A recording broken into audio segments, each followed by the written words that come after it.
Declaro aberta a 16ª reunião extraordinária da Comissão de Relações Exteriores e Defesa Nacional da 4ª Sessão Legislativa da 55ª Legislatura do Senado da República. O presidente da Comissão de Relações Exteriores e Defesa Nacional, senador Fernando Collor, a cada reunião do nosso ciclo, faz um relato do painel anteriormente realizado. Solicito, desta modo, à Secretaria da Comissão que tome as providências no sentido de dar como lido o relato do 4º painel de 2018, abordando o tema África, a influência chinesa, a integração regional e o desenvolvimento econômico África que não se fala. Iniciando nossa pauta de hoje, cumprimentando o senador Waldir Raupp, senhoras e senhores que aqui se encontram, eminentes representantes das Forças Armadas, do Itamaraty, todos que nos acompanham, conforme já anunciado, hoje cumpriremos mais uma etapa do ciclo de debates denominado O Brasil e a Ordem Internacional, estender pontes ou erguer barreiras, aprovado por essa Comissão de Relações Exteriores e Defesa Nacional, na forma do requerimento número 2 de 2018, da CRE, em 1º de março de 2018.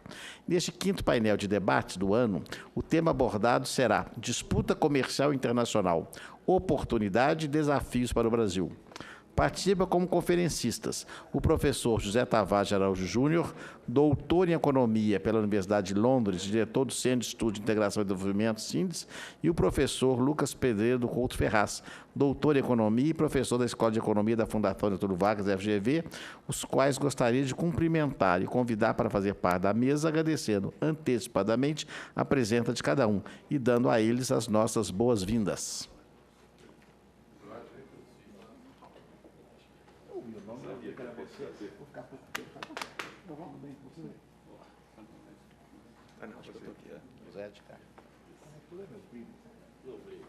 Coincidência. Eu queria, em primeiro lugar, agradecer a presença do Dr. Lucas Pedreiro do Couto Ferraz, do professor José Tavares, a quem revejo e me permite o cumprimento, porque, além de grande economista, tenho a honra de tê-lo na família como meu primo carioca. Como se trata de evento público transmitido pelos canais de comunicação do Senado Federal, a população poderá participar enviando observações e perguntas aos palestrantes por meio da internet no portal E-Cidadania, no endereço www.12.senado.leg.br/cidadania. Acrescento ainda que é possível acompanhar ao vivo nossa reunião pela TV Senado, inclusive pela internet. A participação dos internautas é sempre de extrema valia para os nossos trabalhos. Esclareço que cada conferencista disporá de 20 minutos para a sua exposição inicial. Durante essa fase de debates, a presidência transmitirá também aos expositores as observações e perguntas que chegarem dos internautas. Para dar início ao painel, concedo a palavra ao professor José Tavares de Araújo, doutor em Economia da Universidade de Londres, diretor do Centro de Estudos de Integração do Movimento SINDES, para a sua exposição. Vossa Excelência dispõe, meu caro professor, de 20 minutos, com possibilidade de prorrogação para finalizar sua exposição. Desse modo, concedo a palavra ao eminente professor, doutor José Tavares de Araújo Júnior, a quem agradeço pela sua presença. Meu caro senador.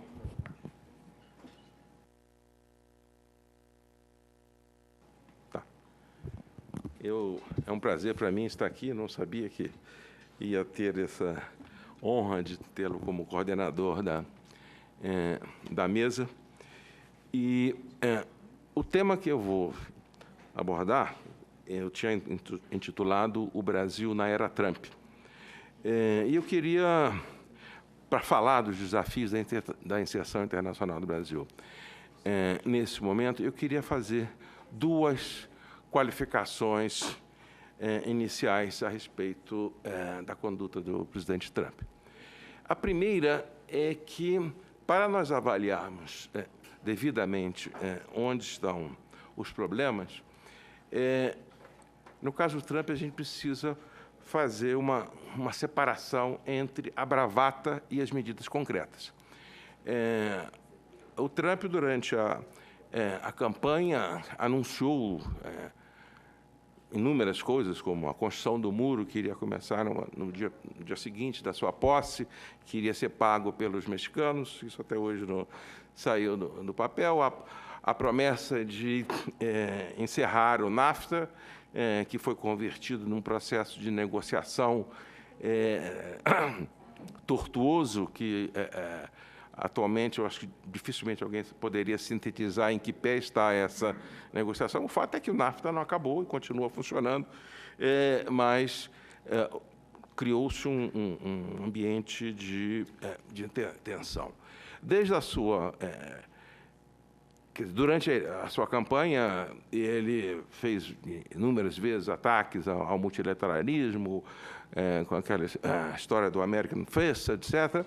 Mas, depois da sua posse, o que você nota no cotidiano é que, na mesma semana em que ele faz algum ataque à OMC, dizendo que a OMC não cuida dos interesses americanos, o que você nota é que a burocracia do Departamento de Estado participa regularmente em todas as comissões, em todos os painéis da OMC, tal como antes, entrando com demandas novas ou reagindo a questões levantadas por outros membros.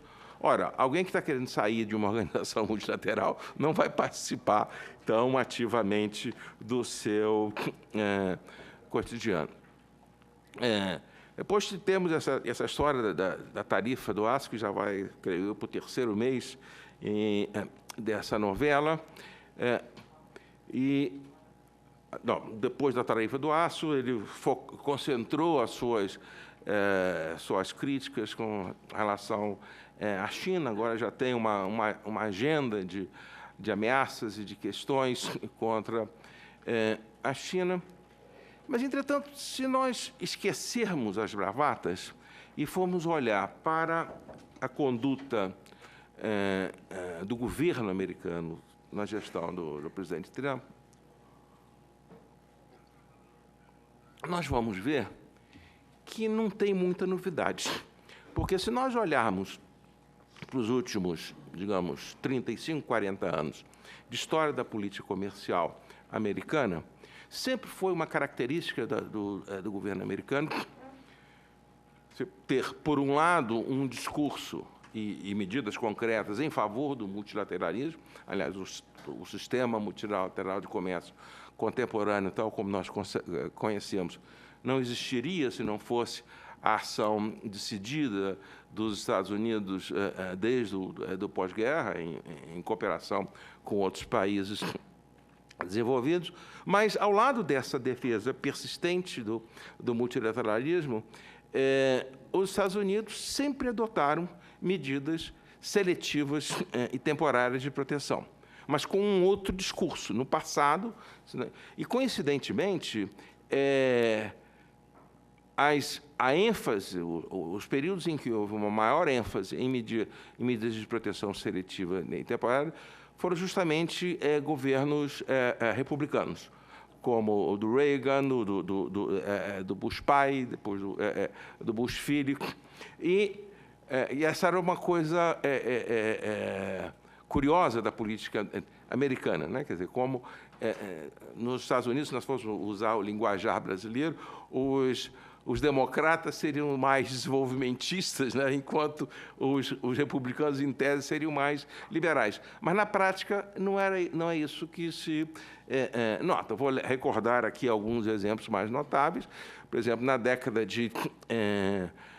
final da década de 70, ao longo da década de 80 inteiro, os Estados Unidos tomou uma série de medidas tentando conter a expansão das importações japonesas. Lembra aqueles acordos voluntários de exportação para limitar a exportação importação de autos do Japão, as políticas da indústria de semicondutores, as medidas de antidumping contra o aço brasileiro, as medidas de antidumping contra suco de laranja.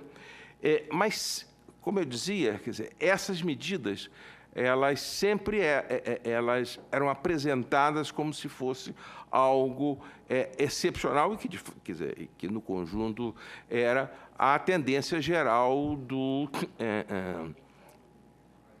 da política comercial norte-americana em favor da abertura.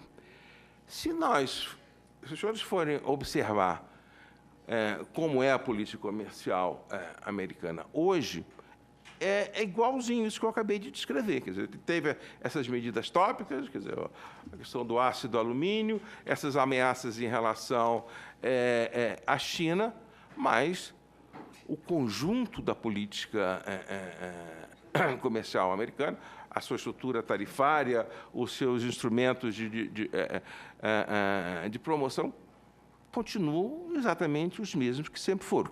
Então, ainda queria comentar, falando,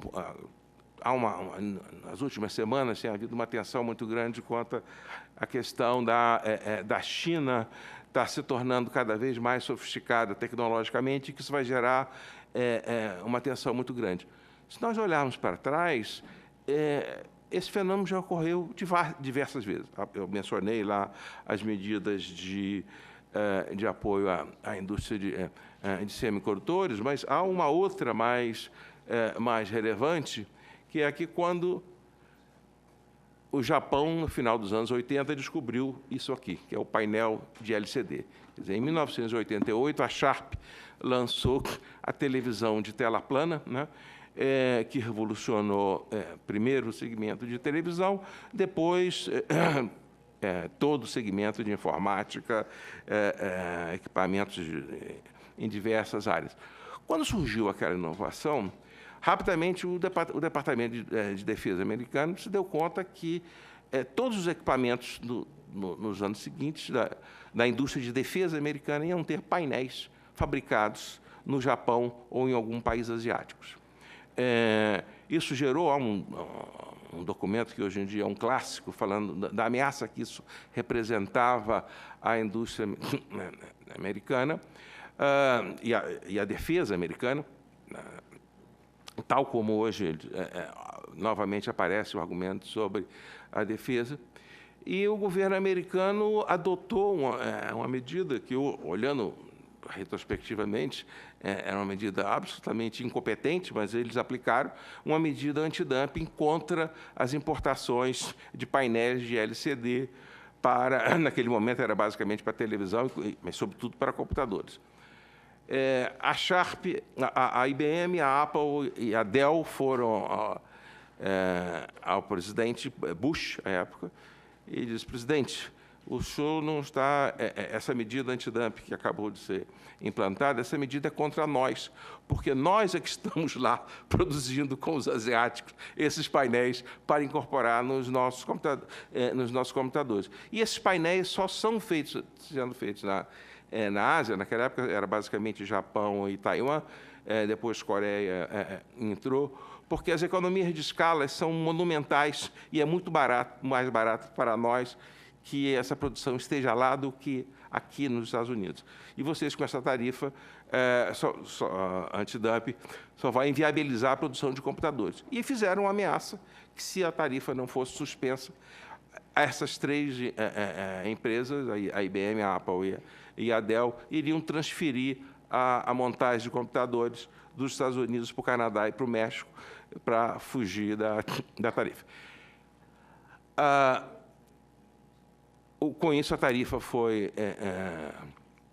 abolida, a tarifa antidumping, mas, mesmo assim, o Departamento de Defesa continuava preocupado com a necessidade de ter uma indústria de painéis de LCD nos Estados Unidos, e durante a década de 90, já durante o governo Clinton, eles lançaram uma política comercial, uma política industrial de incentivos à produção de LCD nos Estados Unidos, que foram muito parecidos com alguns dos programas de política industrial do governo Dilma. Gastou-se muito dinheiro e não aconteceu nada.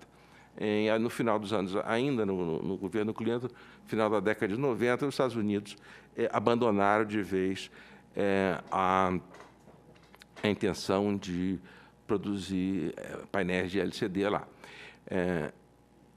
Eu conto toda essa história para mostrar que a política comercial americana, na era Trump, há outras áreas que talvez fosse necessário outras qualificações, mas no campo estrito da política comercial, eu diria que é muito barulho por quase nada. Tá? E eu diria mais que dessa forma, que se a Hillary Clinton tivesse sido eleita, os desafios de inserção internacional da economia brasileira não seriam muito diferentes na era com o governo de Hillary do que estão sendo com o governo Trump, porque os principais problemas da nossa inserção internacional deriva de uma coisa que o professor Marcelo Abreu da PUC uma vez chamou de a nossa obsessão pela autarquia, que é um fenômeno que, como o Marcelo Abreu mostrou, ele começa no século XIX com a política de valorização do café e foi se acentuando ao longo do século XX com a política de substituição de importação. Eu não vou voltar... ainda tem mais uns 10 minutos? Tá. Não tinha visto, tá ótimo. Muito bom.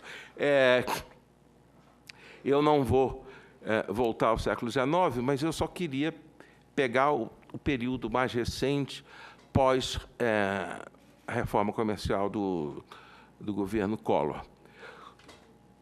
Queria lembrar aqui um pequeno detalhe sobre o contexto em que a reforma do governo Collor foi implantada. Ela foi implantada num momento em que o Brasil tinha passado por uma década à beira da hiperinflação e com uma crise de balanço de pagamento, no qual só se importava estritamente o que não havia produção doméstica. O país estava rigorosamente fechado à concorrência de importações. Então, naquele momento em que a questão da inflação ainda não havia sido resolvida, ela só veio ser resolvida bem mais tarde com o Plano Real, aquela reforma do governo Collor foi uma primeira aproximação do que deveria ser uma estrutura tarifária brasileira. Tal como ocorreu com vários outros países, com a característica dos países que antes eram fechados e depois se abriram para o comércio internacional, é que as reformas elas sempre foram graduais. Se olhar para a Coreia, para a China, para a Austrália, para a Nova Zelândia, etc., todos esses países eles passaram por... A China, até hoje, uma vez por ano, faz algum ajuste na sua política comercial. No Brasil, entretanto, a reforma a estrutura tarifária que resultou da reforma comercial do governo Collor, ela foi congelada na tarifa externa comum do Mercosul. Quer dizer, esse foi, talvez, a meu ver, um dos principais erros de política comercial das últimas décadas, que foi a de ter tornado o Mercosul uma área, uma união aduaneira. Originalmente, quando o Mercosul foi lançado, se falava de um mercado comum, que era mais irrealista ainda. Em seguida, se partiu para uma união aduaneira, que é um estilo de integração econômica que já desapareceu do mundo, era uma prática de meados do século XX. Se nós olharmos para o conjunto de países que integram o Mercosul, teria sido muito mais razoável e sensato que se tivesse criado, naquela época, uma área de livre comércio que funcionasse efetivamente como tal. Porque a tarifa externa que foi implantada no Mercosul era aquela tarifa brasileira, que, como eu disse, era uma primeira aproximação à abertura. E aquela tarifa ela tinha alguns, pelo menos, eu diria, 2 defeitos graves, que eram tarifas muito altas para importação de bens intermediários. Na verdade, nossas tarifas de importação de bens intermediários são as mais altas do mundo, sobretudo em produtos estratégicos como PVC, aços planos, vários acrolatos de butila, vários produtos que entram direta ou indiretamente na produção de todos os demais produtos da economia, né? Eu acho que o PVC talvez seja o exemplo mais candente, porque o PVC no Brasil, o preço do PVC é o preço mais alto do mundo. Está comprovado numa discussão recente que houve no CAD, quando a Braskem tentou comprar a Solvay e esse ato de concentração foi vetado pelo CAD. Então, nós temos tarifas de importação sobre uma indústria de bens intermediários que não necessita dessa tarifa, e essa tarifa, como esse setor é um setor muito concentrado, só serve para elevar o poder de mercado dessas empresas e encarece os custos de produção do resto da economia. A outra deficiência, similar a essa, é a de tarifas de importação sobre bens de capital. Ora, hoje em dia, nenhum país do mundo, entre as principais economias, aplica tarifas de importação sobre bens de capital, não porque eles sejam liberais, porque, por um lado, é inútil tentar proteger a indústria de bens de capital com tarifa de importação, porque os instrumentos relevantes para promover a indústria de bens de capital são financiamentos de longo prazo e incentivos à inovação. Dado que a tarifa de importação sobre bens de capital eleva o custo de investimento, inventou-se no Brasil um expediente para contornar essa tarifa que se chama ex-tarifário. Então, cada vez que alguém vai importar, cria-se um ex-tarifário para permitir a importação daquela máquina. E todo mundo que vai fazer investimento usa o ex-tarifário, quando eventualmente poderia até comprar no Brasil, mas ele usa o ex-tarifário para escapulir da tarifa de importação. Se vocês forem na ABIMAC, tem todo um departamento de técnicos que só cuidam de ex-tarifário, e se vocês olharem a agenda da CAMEX, é um dos temas que absorve mais o tempo de decisão da CAMEX. Então, é um monstrengo burocrático. O meu tempo está acabando, mas as nossas deficiências não se resumem, além dessas distorções que eu mencionei. O Brasil é um país do mundo que aplica antidumping em operações do drawback. No debate a gente pode elaborar. Inventou-se um conceito que também é muito usado, sobretudo na Zona Franca de Manaus, que é de processo produtivo básico, que é, na verdade, a ideia de autarquia no seu máximo. Através existem inúmeros produtos que são feitos em Manaus e em outras partes do país com base nesse instrumento de PPB, nessas portarias de PPB, inclusive a produção de painéis de LCD em Manaus. Ora, como eu comentei no começo, painel de LCD, hoje, ele só é produzido no Japão e em algumas economias asiáticas por razão de economia de escala. Nem nos Estados Unidos, nem na Europa existe produção de LCD, mas em Manaus existe através desse instrumento de política industrial. Por fim, ainda teria as regras de conteúdo local, que eu imagino que o Lucas talvez cuide dela. E, em suma, essa agenda é uma agenda... Eu creio que eu não devo ter dito nenhuma novidade para as pessoas que aqui estiverem presentes, que acompanham a política comercial brasileira. E uma reforma comercial que eliminasse essas distorções não ia fazer nenhuma revolução, só ia tornar o Brasil mais parecido com os outros países que participam ativamente do comércio internacional. Não seria nenhuma revolução, nós só ficaríamos mais parecidos com o resto do mundo. Talvez não seja difícil que a gente chegue lá. Muito obrigado. Agradeço, sobremodo, ao professor José Tavares a sua bela e elucidativa exposição e passo a palavra ao segundo expositor desse painel, ao professor Lucas Pedreira do Couto Ferraz, doutor em Economia e professor da Escola de Economia da Fundação Getúlio Vargas. Vossa Excelência também, professor Lucas, disporá do tempo de 20 minutos, que fica no painel, para a sua apresentação, é claro, podendo prorrogá-la se for necessário. E, desde já, igualmente, agradeço muito a gentileza de sua vinda a esse convite da Comissão de Relações Exteriores. Então, com a palavra, Vossa Excelência, por favor. Está pronta? O controle remoto para o controle. Tecnologia, ora ajuda, ora atrapalha.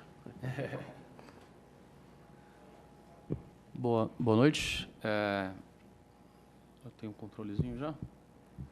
Bom, agradecer o convite, senador Anastasia, meu colega militante da área, né, professor José Tavares, senadores, embaixadores, enfim, militares, todos aqui presentes. Eu vou, na verdade, talvez fazer uma apresentação, não foi nem ensaiado, na verdade, mas, curiosamente, talvez se encaixe de uma forma complementar. Perdão, professor, você me dá só um aviso enquanto o Álvaro está providenciando o passador de slides, aí eu vou passando a apresentação para você. Tá bom, tá já. Eu tenho um passador, se você quiser. Você tem um passador?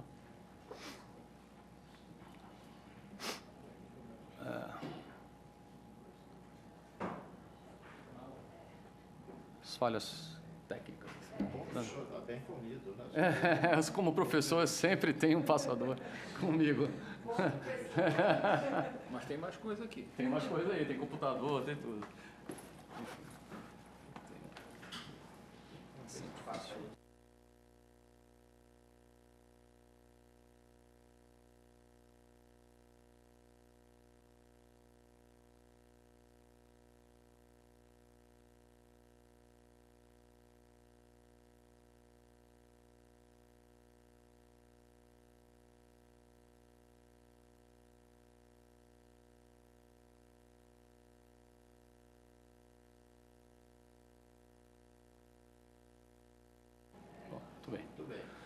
Bom, como eu ia dizendo, curiosamente, eu acho que o que eu vou falar aqui para os senhores de alguma forma, complementa e estende, em alguns aspectos, a fala do professor José Tavares, que, de forma muito competente, aí já narrou a questão do cenário externo, sob o ponto de vista, digamos, mais de política comercial e de retórica comercial, né?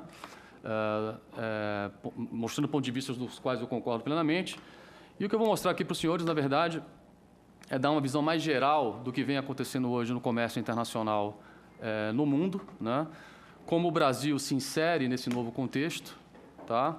E alguns dos obstáculos à nossa desejada integração, mas que, curiosamente, ela é interrompida, né, por erros de política comercial, que persistem, né, ao longo da história brasileira, mas que talvez as pessoas tenham uma certa dificuldade de enxergar o problema e, como sempre, como professor e como acadêmico, eu acredito que mostrando os números, talvez a gente fale mais do que propriamente mostrando o que a gente pensa, o que a gente acredita, as nossas convicções. Eu acho que os números falam por si. E, por fim, as conclusões finais. Então, após 8 rodadas de comércio e mais de 400 notificações de acordos preferenciais de bens e serviços na OMC, nas últimas décadas, a média da tarifa mundial ela caiu. Ela está hoje bem reduzida, e isso é particularmente verdadeiro, né, nos países mais desenvolvidos, né, como esse gráfico mostra. Nos últimos anos, nós temos hoje aí, basicamente 50%, né, do comércio global fluindo em 274 acordos regionais. Essa fração deverá aumentar, né, com a recém-formalização da TPP-11, que representa aí 13,5% do PIB mundial, e mais a RCEP, que é aquele conjunto de países da ASEAN, que é aquela associação, né, de livre comércio asiática, que vai agora incorporar a China, a Austrália, Japão e etc., que representando aí 40% do PIB mundial. Ou seja, apesar de toda essa retórica protecionista, entre aspas, né, disseminada pelo presidente Trump, o mundo continua ativo, os acordos comerciais continuam caminhando.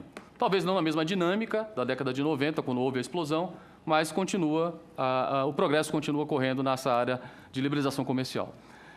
Um outro aspecto fundamental, naturalmente, são as cadeias globais de valor, né? Assim, o progresso tecnológico, as melhorias das técnicas de gerenciamento à distância, a redução dos custos de transporte gerou a chamada fragmentação internacional da produção, que explode, digamos assim, na década de 90.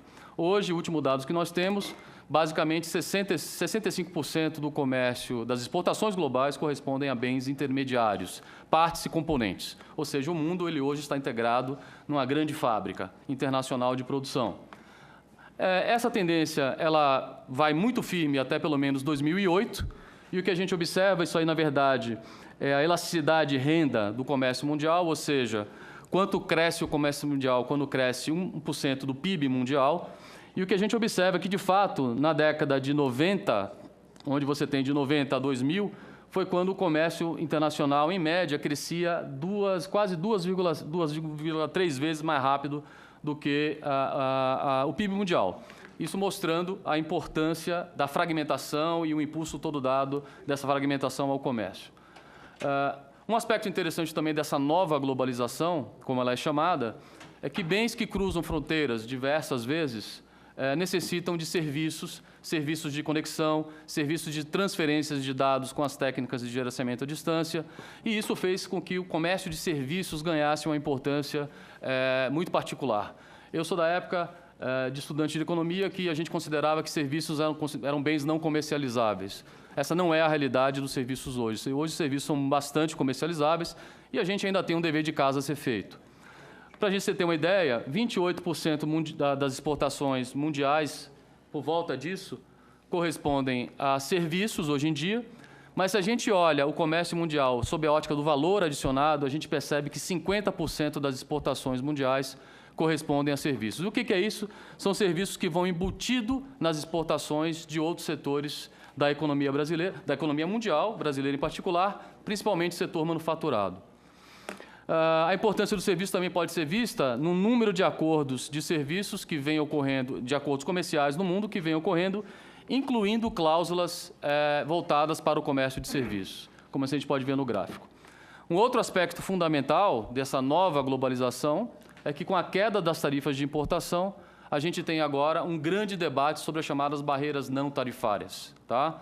A gente está falando aqui de facilitação de comércio, a gente está falando de barreiras técnicas, sanitárias e fitossanitárias, a gente está falando de barreiras regulatórias de serviços, e essas barreiras, como um todo, elas hoje representam muito mais, né, do que as próprias tarifas de importação.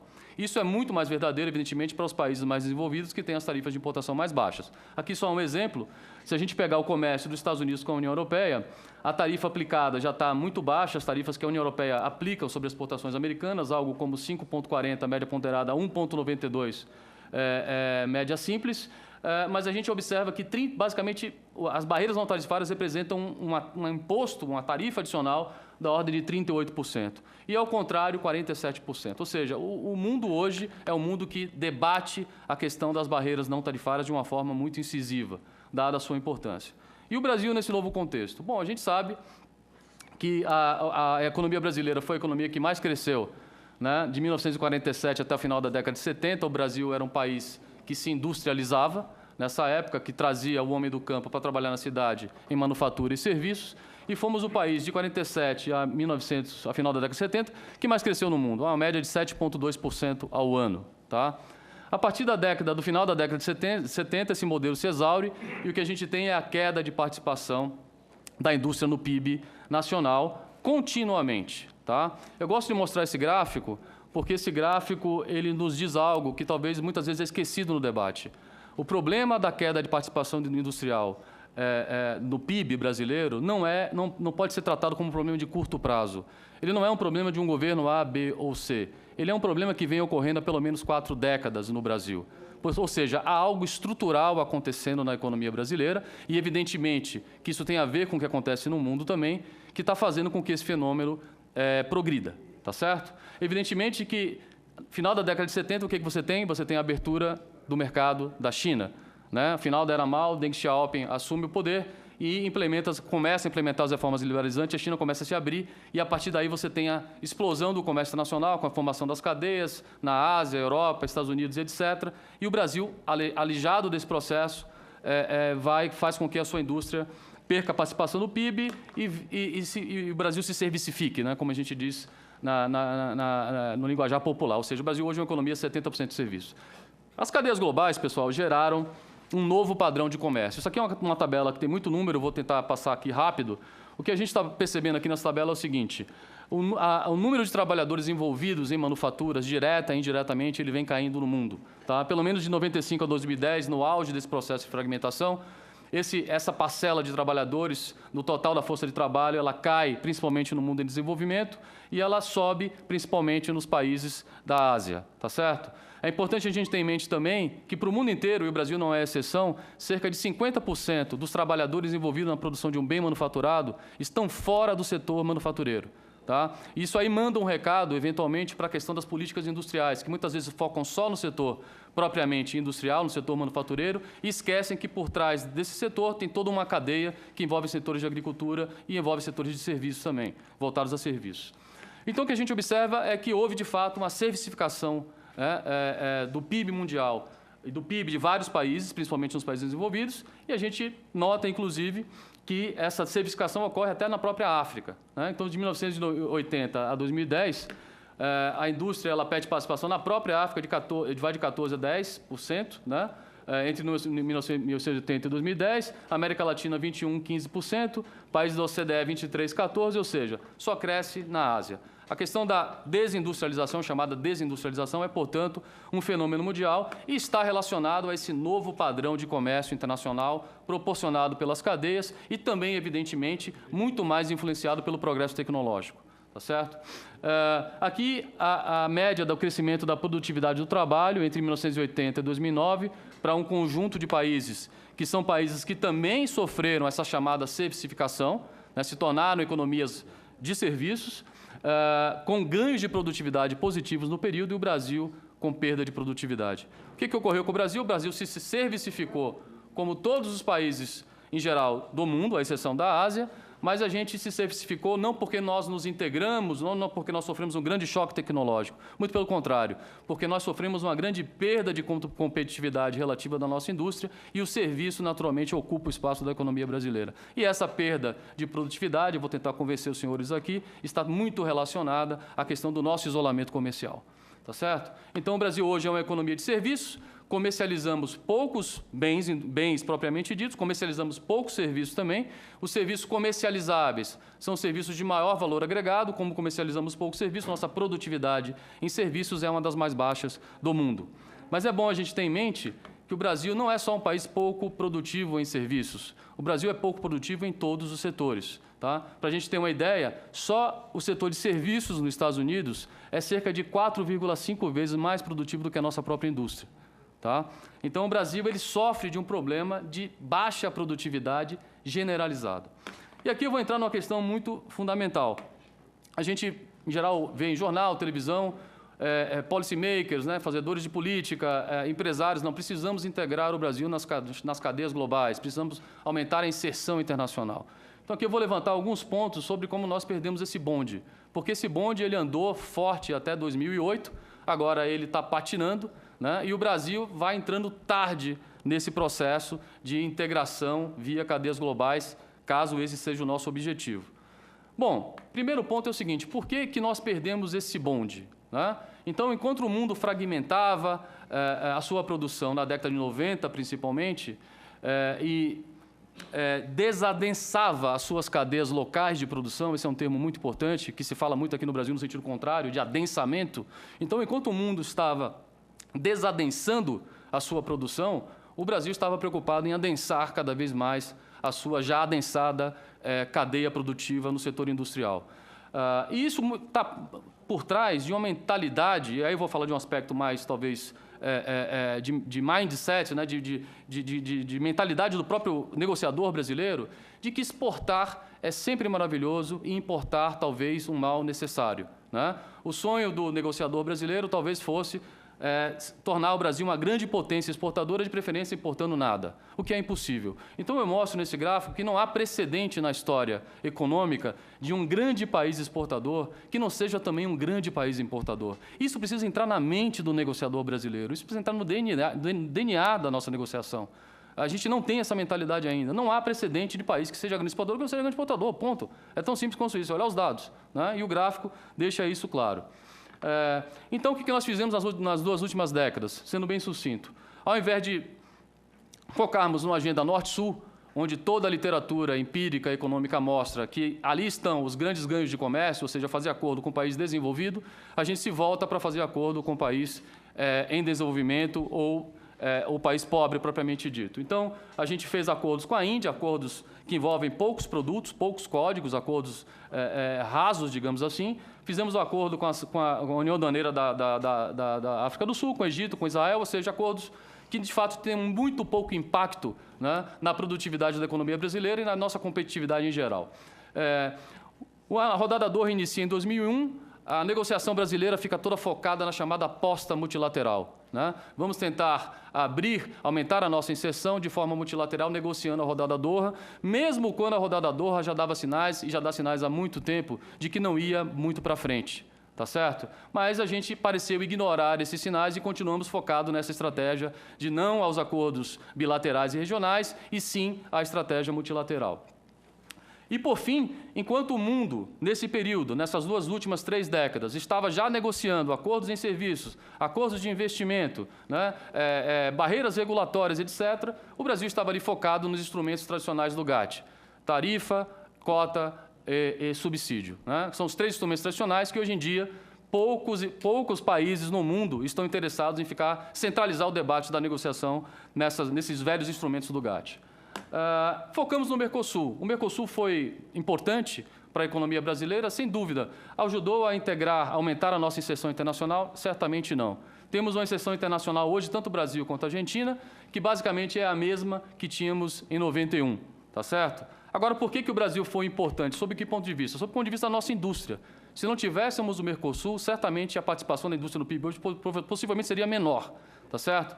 Porque encontramos no Mercosul um terreno fértil, na Argentina principalmente, né, onde mais de 90% do que a gente exporta são produtos manufaturados, e cerca de 47% das nossas exportações correspondem à indústria automobilística, né, que é o grande comércio que a gente tem com a Argentina. Esse comércio, curiosamente, ele está fora do acordo do Mercosul. Ele ainda não existe livre comércio naquele que é o item mais comercializado dentro do Mercosul, que é o setor automobilístico.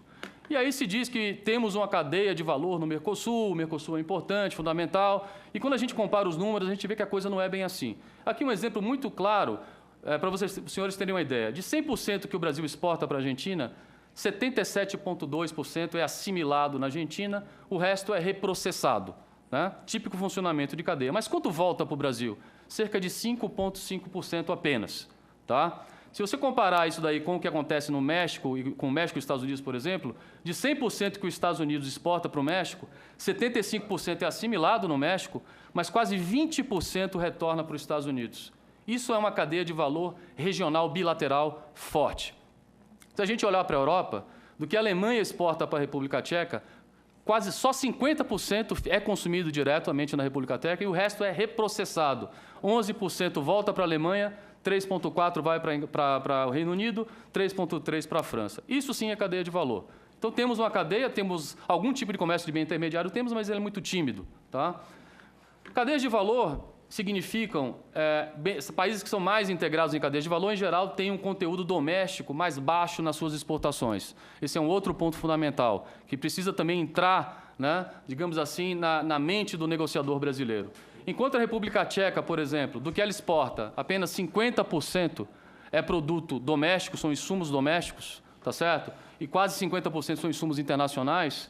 O México, 65% doméstico, 35% insumos internacionais. O Brasil tem 86% de insumos domésticos, 87%. Ou seja, a cada dólar exportado pelo Brasil, a gente tem aí, basicamente, 87 cents, né, de renda gerada domesticamente, o que pode parecer muito bom.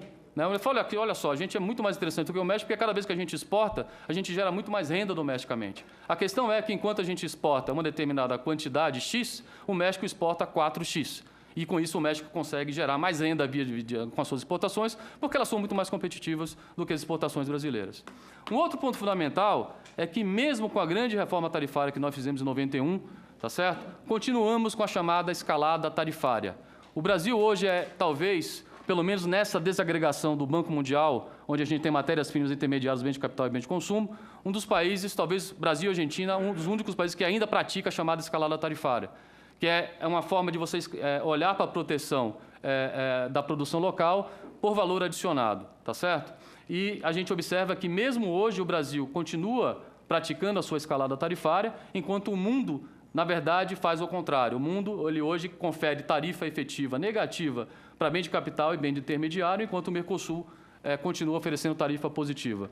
O que é mais interessante é que, se a gente pegar a Coreia do Sul, o México e o próprio Brasil, em 91, a Coreia do Sul também fazia escalada tarifária, também gerava proteção efetiva para bem intermediário e bem de capital. O México também fazia o mesmo, e hoje eles inverteram essa escadinha. Hoje a proteção é negativa, a tarifa de bem de capital, em particular na Coreia do Sul, a tarifa aplicada é 1,9%, enquanto a nossa chega a 12,1%. A no México, 2,2%, e a nossa, como já foi colocado aqui pelo professor José Tavares, é a maior tarifa de bem de capital do mundo, tá? Que fique registrado. A maior tarifa de bem de capital do mundo e a maior tarifa de bem intermediário do mundo são as tarifas brasileiras e argentinas. Como queremos integrar em cadeias globais dessa forma? Uma vez que comércio em cadeia global é comércio de bem intermediário e é comércio de bem de capital. Como é que a gente consegue integrar? Então, aqui mostrando a questão da tarifa efetiva. Só para os senhores terem uma ideia, a diferença entre a tarifa nominal e a tarifa efetiva. Máquinas e equipamentos, temos uma tarifa nominal média de 11,8, uma tarifa efetiva de 17. Eletroeletrônicos e comunicações, uma tarifa nominal de 12,2, uma efetiva que quase 3 vezes mais. Para não falar da indústria automobilística, que já tem a maior tarifa nominal de importação da ordem de 35% e tem mais de 100% de tarifa efetiva. E ainda assim insiste em pedir subsídios ao governo, supostamente para continuar sobrevivendo, né? Talvez a indústria automobilística brasileira é o caso mais particular, né, de uma indústria que se diz infante, mas tem mais de 60 anos e até hoje não aprendeu a andar com as suas próprias pernas. É incrível. O Brasil tem hoje as maiores tarifas nominais de bem intermediário, isso já foi falado, eu vou passar aqui rápido. O Brasil, evidentemente, como tem as maiores tarifas de bem de capital e bem intermediário do mundo, está entre os importadores, os menores importadores do mundo, ou seja, das importações mundiais de bens de capital, a participação brasileira é a 27ª posição, com 0,9% das importações mundiais de bem de capital, o que também confronta com o discurso tradicional de que estamos sofrendo uma invasão de bens de capital e bens intermediários importados. Quando a gente olha para os dados, a gente vê um cenário que é bem diferente do que é dito na prática. E aqui nós fizemos uma breve simulação.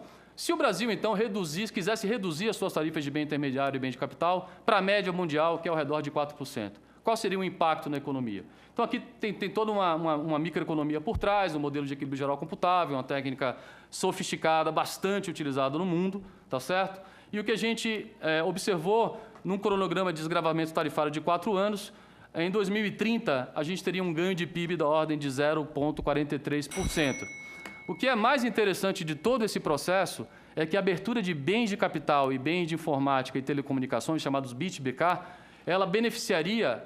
Qual seria o setor mais beneficiado? O setor mais beneficiado, e não é nenhum espanto, seria a própria indústria. Tá? As nossas exportações de manufaturados ganhariam competitividade, o impacto seria da ordem de 6%, as nossas importações subiriam da ordem de 2,31% e certamente seria o setor mais beneficiado com a abertura de bens de capital e bens de informática, aliás, em consonância com a literatura empírica, a vasta literatura empírica nesse tema, publicada nos melhores jornais de economia do mundo.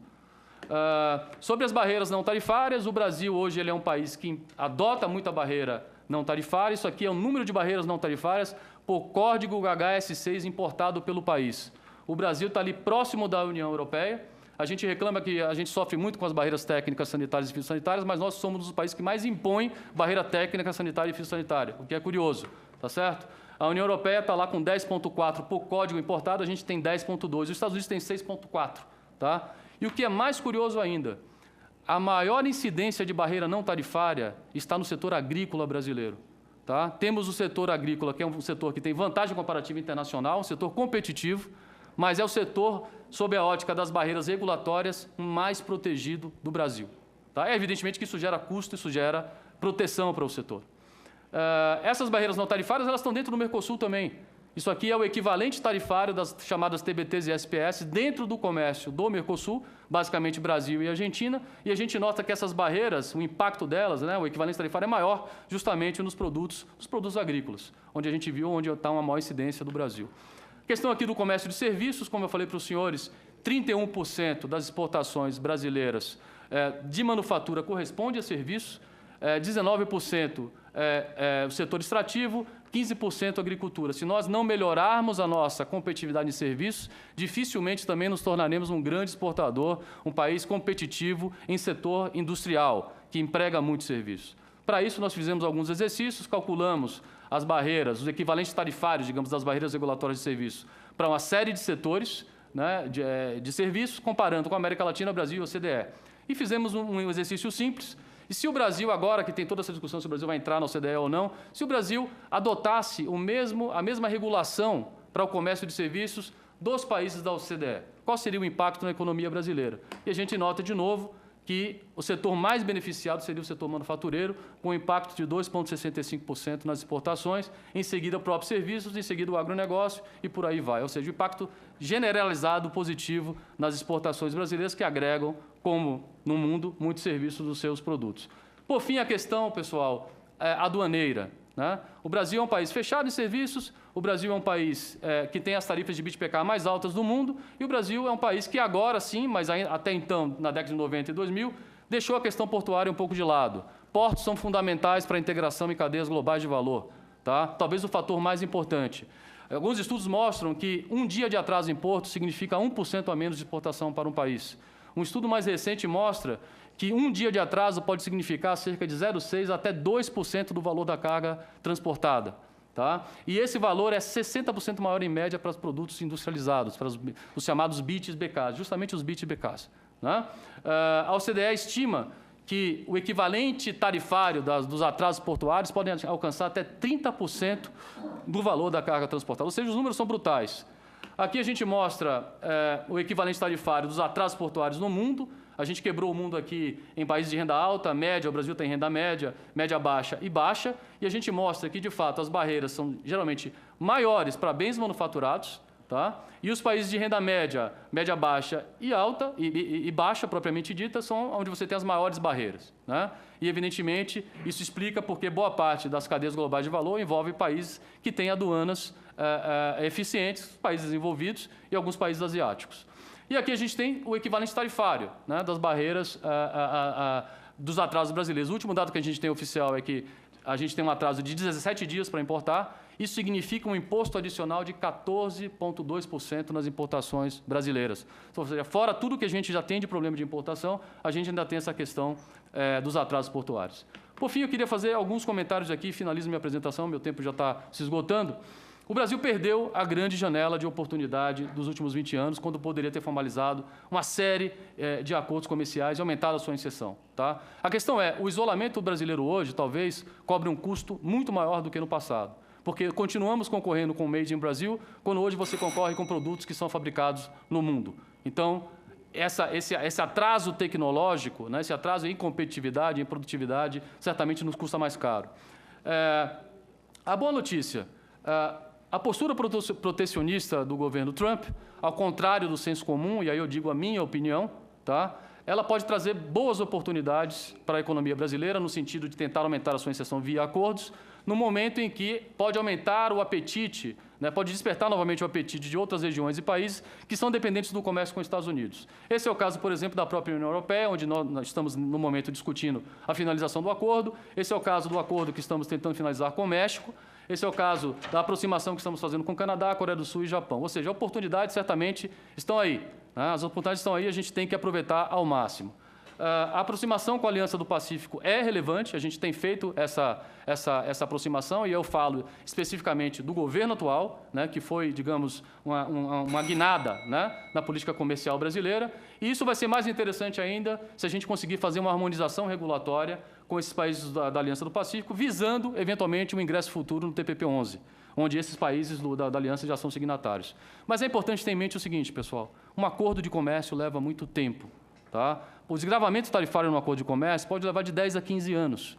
E a pergunta de $1 milhão é quanto tempo a nossa indústria vai sobreviver, né, esperando o seu chamado ganho de produtividade pela rota de acordos comerciais. Eu absolutamente sou contra, não sou contra a questão dos acordos comerciais, eu sou super favorável, mas acho que medidas em paralelo certamente terão que ser feitas.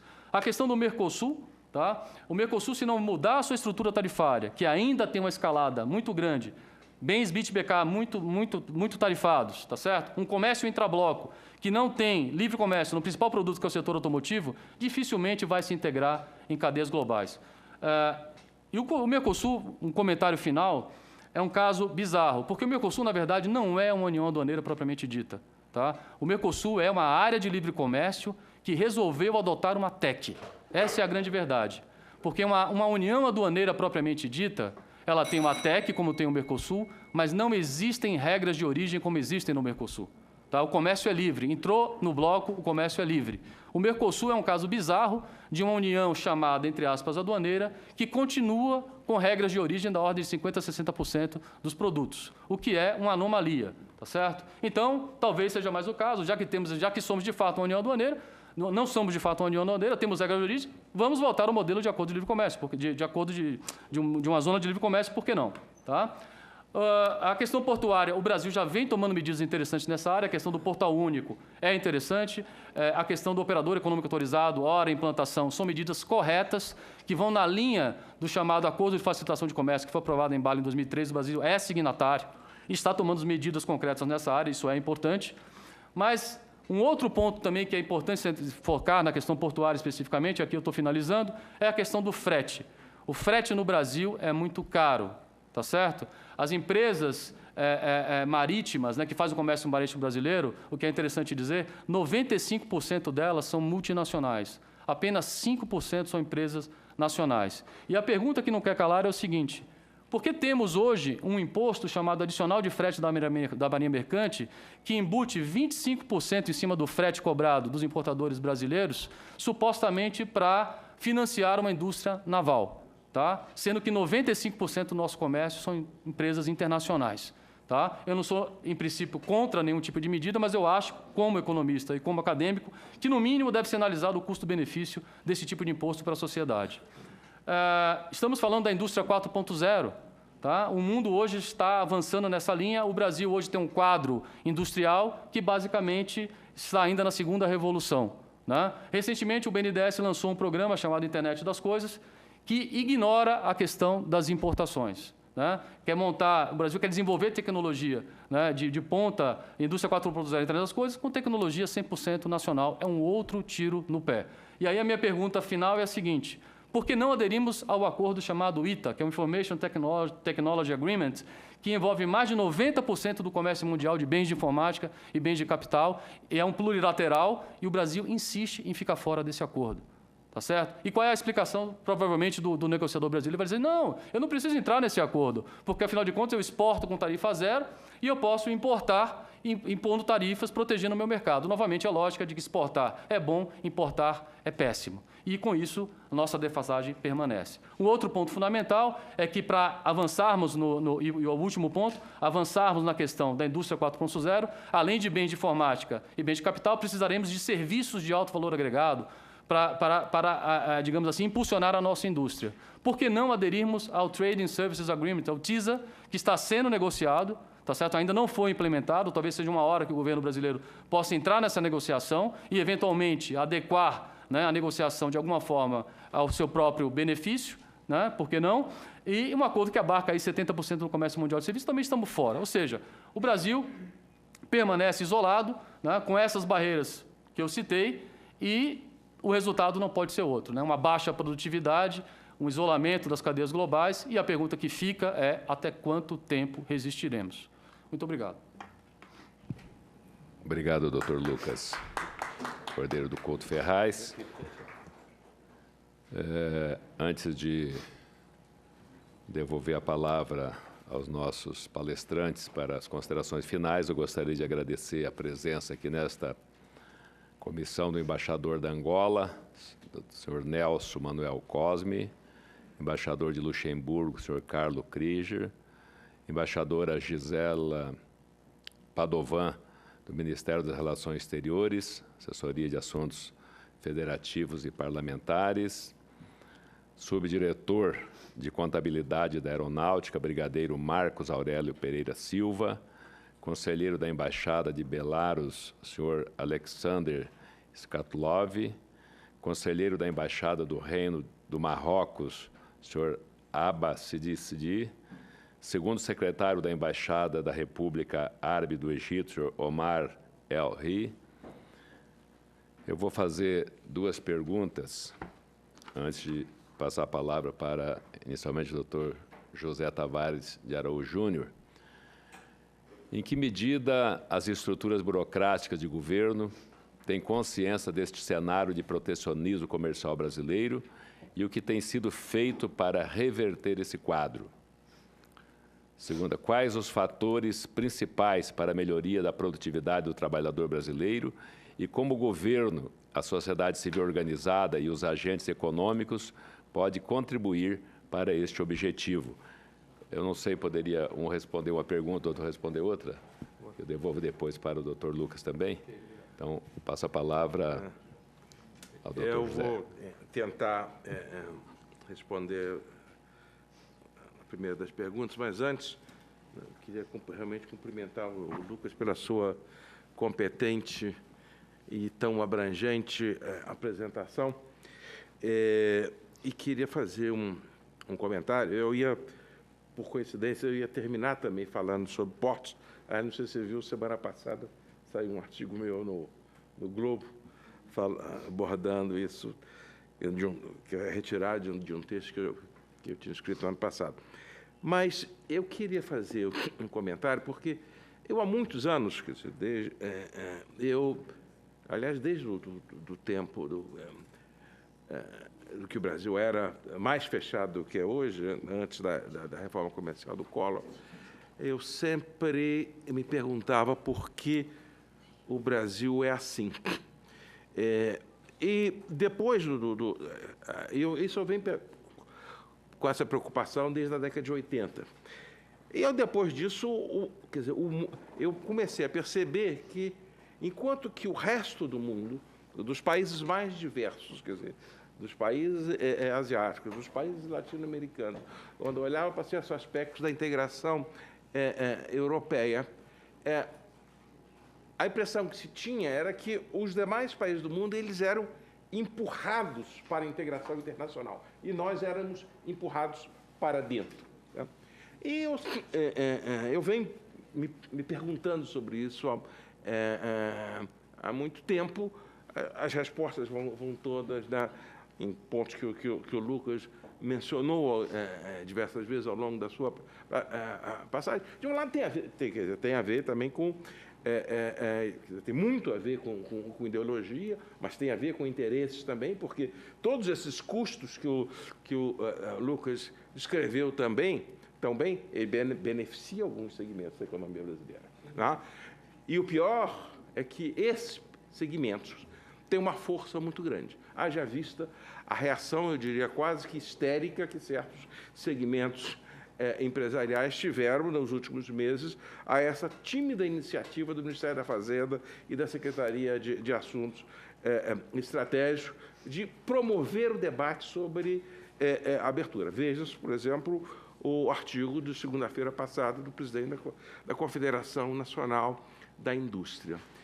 Eu sempre me perguntei onde surge a nossa diferença. Surge de vários lados, mas tem a ver com um processo. O Lucas descreveu muito bem a característica fundamental dos padrões de comércio contemporâneo, que é a questão da fragmentação dos processos produtivos, que vem ocorrendo ao longo dos últimos 30 anos, se acelerou na última década e meia, e da formação das cadeias globais de valor. E os fatores que estão por trás disso, a revolução da tecnologia de informações, redução dos custos de transação e de transporte. E depois, no finzinho, ele falou dos portos. E aí eu quero fazer um link. Existe uma literatura chamada de O Renascimento dos Portos, que é sobre as reformas portuárias que ocorreram no mundo inteiro durante esse processo, porque o que tornou possível esse processo que o Lucas descreveu tão bem, de formação das cadeias globais de valor, foi que os portos eles passaram a ser muito, mas muitas vezes mais produtivos e eficientes do que eram há alguns poucos anos atrás. Algumas coisas foram favorecidas pela tecnologia, revolução dos contêineres, etc., tal, mas o fator fundamental se resumiu numa coisa muito simples. Chama-se a governança corporativa da autoridade portuária. Como eu falei, existe uma literatura enorme.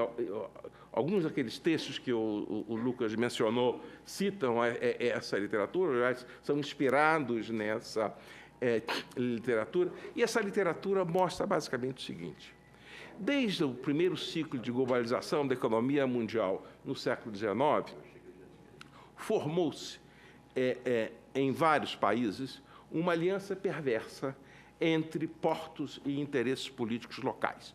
Tem um filme genial do Elia Kazan, que eu usei no meu artigo no Globo da semana passada, que chama On the Waterfront. No Brasil tem um título, chama Sindicatos de Ladrões, que pode ser um título bem apropriado. Em que, durante mais de um século, quer dizer, de meados do século XIX ao final do século XX, havia uma aliança perversa entre portos e interesses políticos locais. Por quê? Porque a atividade portuária é uma atividade incrivelmente rentável e até muito recentemente com um grau de transparência próximo de zero. Então, a possibilidade de você, o que hoje em dia se chama de gerar rendas não contabilizadas na atividade portuária, sempre foi monumental. E essa aliança perversa funcionou em vários países e está documentado na literatura. Então, em diversos países, e desses diversos países vai da China aos países europeus,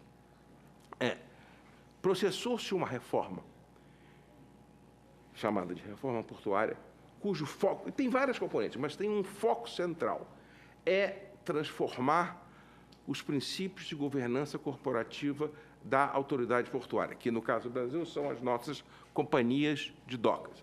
Essa autoridade portuária, não importa se ela seja pública ou privada. Na Europa, a maioria dos portos são portos públicos. Na Inglaterra, eles são privados. Na Austrália, também são privados. Na China, são empresas de economia mista.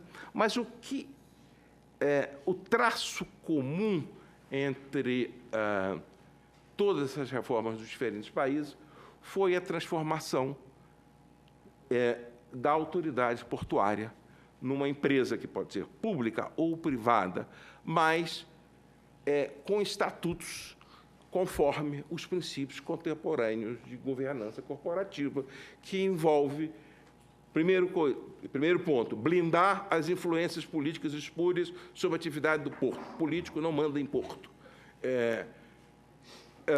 Diretor autoridade portuária é nomeado de acordo com os critérios que vigoram no mundo inteiro nas grandes empresas contemporâneas. Os princípios de gestão são esses da governança corporativa, da transparência, etc. E tal. Não há nenhum mistério nisso. O que aconteceu no mundo inteiro foi que essas reformas foram simultâneas e há uma característica importante de todas essas reformas foi que, país a país, quer dizer, do México à China, para a Coreia do Sul, para os diversos países da Europa, da Espanha, Portugal, etc., se faz a reforma num ano, a partir do ano seguinte, os padrões de desempenho do porto já mudam radicalmente. 5 anos depois, o ambiente portuário do país é outro. Isso está... E o fator central é esse que eu falei. E por que é isso aí? Assim, é exatamente a contrapartida daquilo que eu estava falando. No momento em que a autoridade portuária ela passa a ser gerida pelos instrumentos contemporâneos de governança corporativa, ela é uma empresa que tem uma atividade que é extremamente rentável. E o negócio dela é promover o crescimento de importação e de exportação, de atrair negócios do resto do mundo, de cuidar do meio ambiente do porto, porque isso afeta a imagem da empresa. Se há algum problema de infraestrutura ou de logística perto do porto, se ela não conseguir fazer através de alguma parceria com outras empresas privadas, ela vai ao governo e vai pressionar, dizendo, olha, vocês têm que melhorar essa questão dessa ferrovia ou dessa rodovia, ou desse problema de congestionamento da área do porto. Quer dizer, é a empresa portuária que passa a ser um agente que vai pressionar a solução dos problemas de infraestrutura e meio ambiente daquela região. Não porque eles sejam bons, porque interessa para eles ganhar dinheiro. Isso aconteceu no mundo inteiro, menos no Brasil. No Brasil, nós falamos muito de reforma portuária, o Lucas mencionou algumas coisas recentes, mas se nós olharmos da Lei dos Portos, lá de 93 até agora, é um processo de idas e vindas em que toda a discussão está em critérios de licitação de terminais. Na década passada, sobretudo durante a era Dilma, nós tivemos aquela discussão ridícula de terminais portuários de uso privativo, se podia transitar cargas próprias ou carga de terceiro. Quer dizer, isso é uma discussão que só existiu no Brasil. Enquanto nós ficamos nessa discussão de concessão dos terminais, agora estamos lá nessa discussão aí que está na imprensa todo dia, se vai renovar, como é que vai renovar, se vai licitar, se vai não licitar. A discussão sobre a governança corporativa das companhias de docas está inteiramente intocada. Quer dizer, não se fez nada em relação com as companhias de docas. Existem alguns trabalhos que mostram o desastre que é a gestão dessas empresas. Então, eu acho que um fator fundamental para que o Brasil avance na direção daquilo que o Lucas descreveu tão bem, e que eu fico emocionado ao ouvir, reside nessa medida, que eu diria é uma medida simples. O próximo governo, ao tomar posse, ele faz uma reforma portuária que é muito simples. É só entrar na internet e pegar os estatutos de qualquer um dos grandes portos, de Roterdã a Xangai, e aplicar nos nossos portos. E é o que vai vigorar no Brasil, é o que vigora em matéria de governos privados. Vamos ter, a partir daí, uma opção de problemas para resolver. O Lucas mencionou alguns delas, mas nós passaremos a ter um agente que vai atuar em favor da integração internacional, porque a integração internacional gera dinheiro para ele, para essas empresas. E essa empresa não vai precisar mais dividir dinheiro com os políticos. O dinheiro vai para ela e prestando contas à sociedade. Isso é o que aconteceu no resto do mundo. A meu ver, esse é um tema que mereceria estar nos debates da próxima campanha. Respondendo rapidamente ao senador, eu diria que a sua primeira pergunta, há um segmento do nosso governo, de diversos órgãos do governo, que vai do IPEA, ao Ministério da Fazenda, e outros órgãos, onde há uma consciência perfeita da necessidade de se fazer essa reforma. Inúmeros estudos já foram feitos sobre os ganhos que o Brasil teria. Recentemente, a Secretaria de Assuntos Estratégicos lançou esse ano também o Banco Mundial lançou um outro estudo mostrando os ganhos que estaria para o crescimento, para o emprego, etc. Agora, não obstante isso, cada vez que esse debate é aventado, ele rapidamente surge uma reação, como eu disse, quase que histérica, de alguns setores industriais que ganham com esse quadro. Porque, como eu disse, esse quadro é ruim para o país, é ruim para a população brasileira, é ruim para a economia, mas é muito bom para alguns grupos. E essa questão tem que ser enfrentada. Quer dizer, há um mistério para mim, quer dizer, aqui você, porque quando eu olho para a nossa indústria, existem inúmeros segmentos da nossa indústria. E aqui eu estou falando do setor industrial, não estou falando do agronegócio, tá? Em que o Brasil é muito competitivo, que é um setor sofisticado, onde o Brasil sempre terá um desempenho. Mas existem diversos segmentos da nossa indústria que são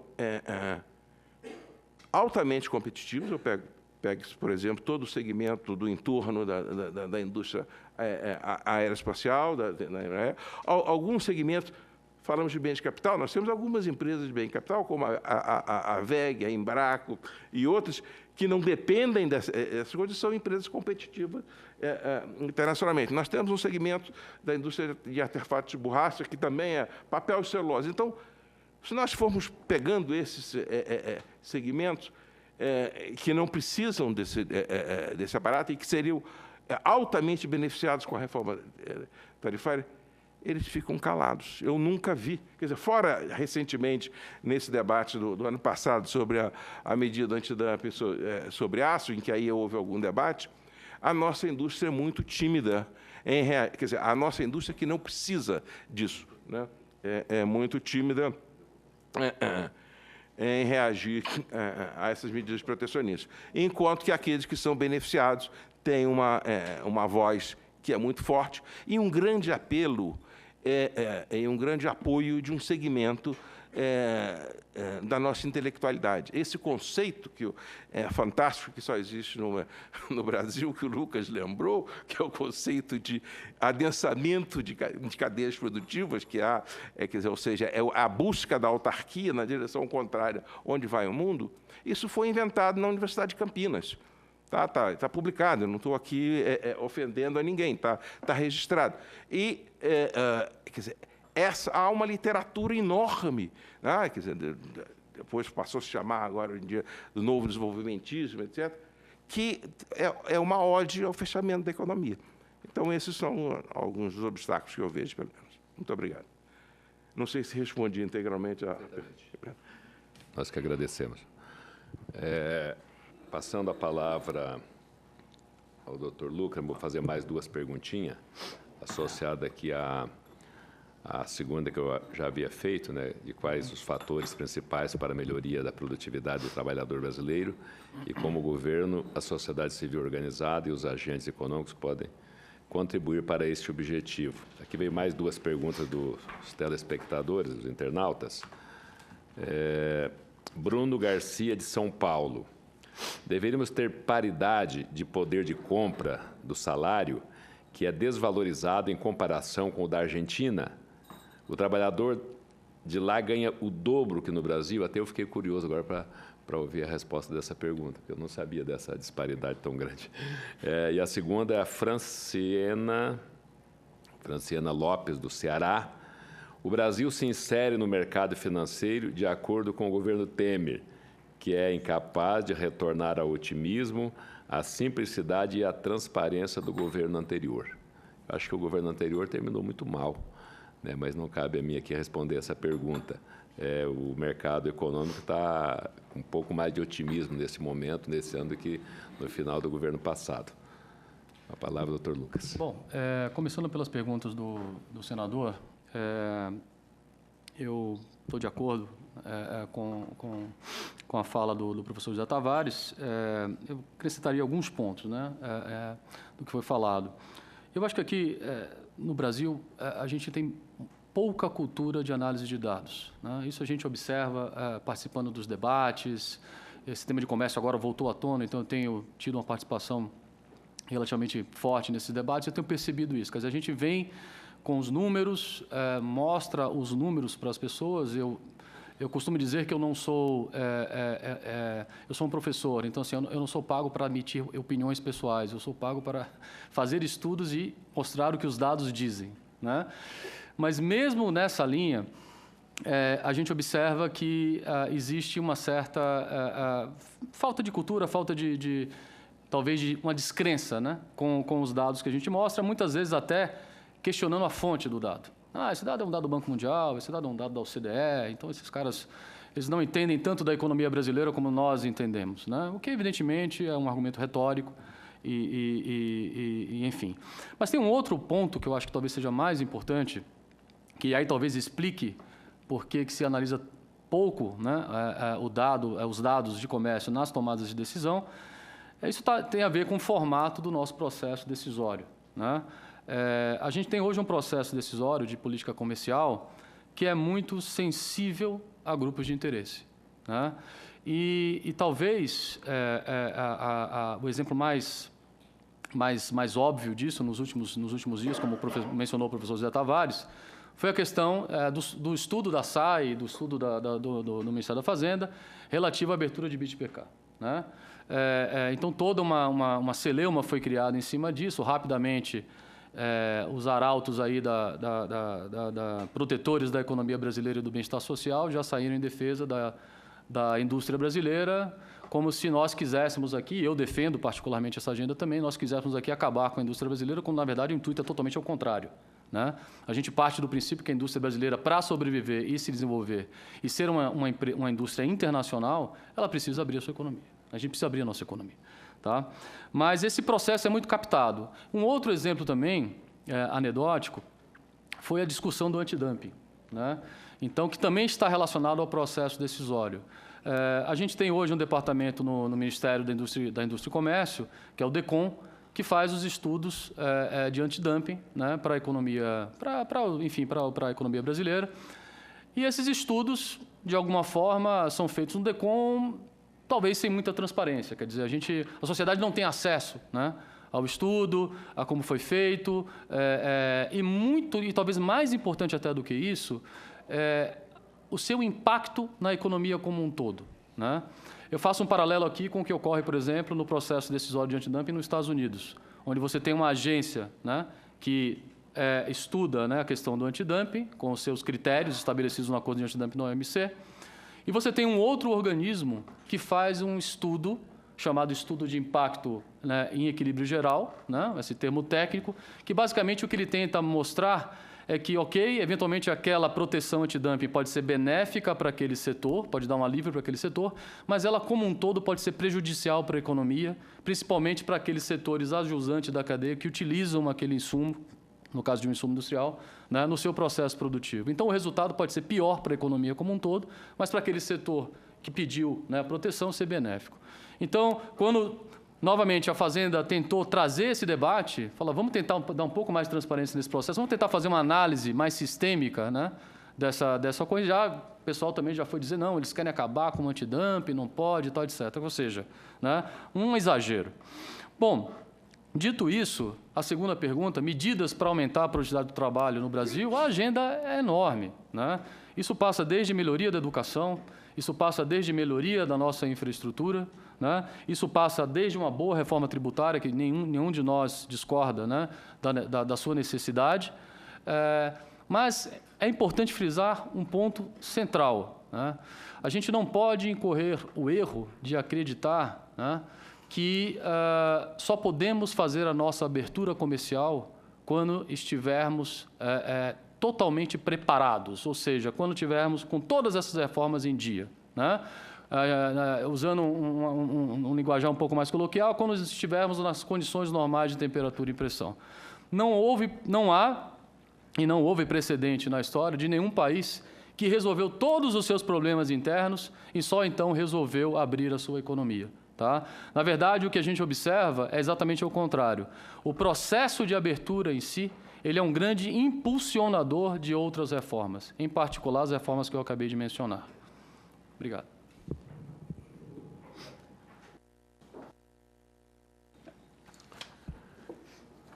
Agradeço mais uma vez a participação das senhoras e os senhores senadores, das autoridades aqui presentes, especialmente do nosso conferencista, o professor José Tavares de Araújo Júnior, doutor em Economia pela Universidade de Londres e diretor do Centro de Estudo de Integração e Desenvolvimento, SINDES, e o professor Lucas Pedreira do Couto Ferraz, doutor em Economia e professor da Escola de Economia da Fundação Getúlio Vargas, FGV. Informo que o 6º painel ocorrerá no dia 21 de maio, segunda-feira, às 18 horas, neste plenário da Comissão de Relações Exteriores e Defesa Nacional, com o tema Oriente Médio, conflitos internos, Israel versus Palestina e terrorismo. Para expor e debater o tema, teremos como convidados o professor titular do Departamento de Economia e Relações Internacionais da Universidade Federal do Rio Grande do Sul, Dr. Paulo Gilberto Fagundes Vicentini, pós-doutorado em Relações Internacionais pela London School e diretor em História Econômica pela Universidade de São Paulo e professor do Centro de Estudos de Relações Internacionais da Universidade do Rio de Janeiro. Fernando Brancoli, doutor em Relações Internacionais pelo Programa de Pós-Graduação em Relações Internacionais de Santiago Dantas, Unesp. Convocação para a próxima reunião. Antes de encerrarmos os trabalhos de hoje, convoco as senhoras senadoras e os senhores senadores, membros desta comissão, para a nossa próxima reunião deliberativa, agendada para o dia 10 de maio de 2018, quinta-feira próxima, às 9 horas, neste plenário. Agradecendo mais uma vez a todos pela presença e pela audiência, dou por encerrada a presente reunião. Muito obrigado.